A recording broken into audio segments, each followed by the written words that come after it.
Bismillahirrahmanirrahim. Nous allons poursuivre notre itinéraire sacré pour découvrir les perles de Sunna que le prophète Mohammed, à lui toute la bénédiction et tout le salut, nous avait laissé depuis quelques temps son livre. Aujourd'hui, nous allons traiter le hadith d'Abdullah ibn Abbas, qu'Allah l'agrée, lui et son père, qui dit, tandis que Jibril, sur lui la paix, était assis auprès du prophète, sur lui la paix, lui salut, elle entendit un craquement venant au-dessus de lui. Alors, elle se leva la tête. Jibril dit, c'est une porte du ciel qui vient de s'ouvrir aujourd'hui. Et jamais auparavant elle ne s'était ouverte. Un ange est descendu de cette porte. Jibril poursuivit, c'est un ange qui est descendu sur terre et jamais auparavant il n'était descendu.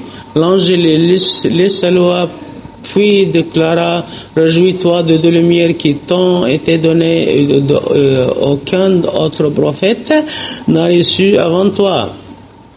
L'ouverture du livre et les derniers versets de la sourate La Vache, ton nom ne récitera pas une seule lettre sans que cela ne te le soit accordé.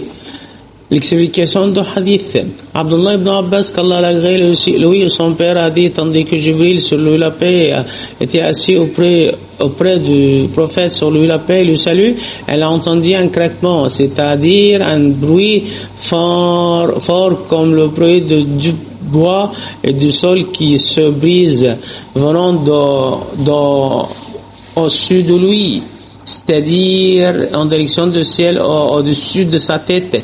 Il a été dit que c'était un bruit semblable à celui que fait une porte. Alors il leva la tête et Jibril dit, c'est une porte de ciel qui vient de s'ouvrir aujourd'hui et jamais auparavant elle ne s'était ouverte.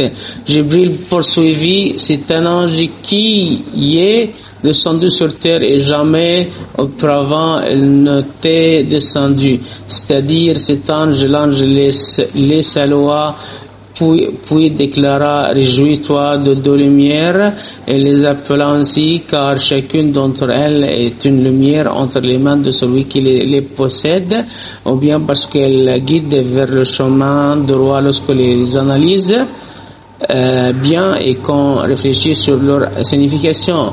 La première lumière est la sourate, l'ouverture Al-Fatiha, et la deuxième correspond aux deux derniers versets de la sourate La Vache, Al-Baqarah. Pas un croyant de cette communauté ne les lit et les récite sans qu'Allah exalté soit-il répond à sa requête qui t'ont été donnée, c'est-à-dire qui t'ont été attribuées et qu'aucun autre prophète n'a reçu avant toi. Walillahi alhamdu awwalan wa akhira.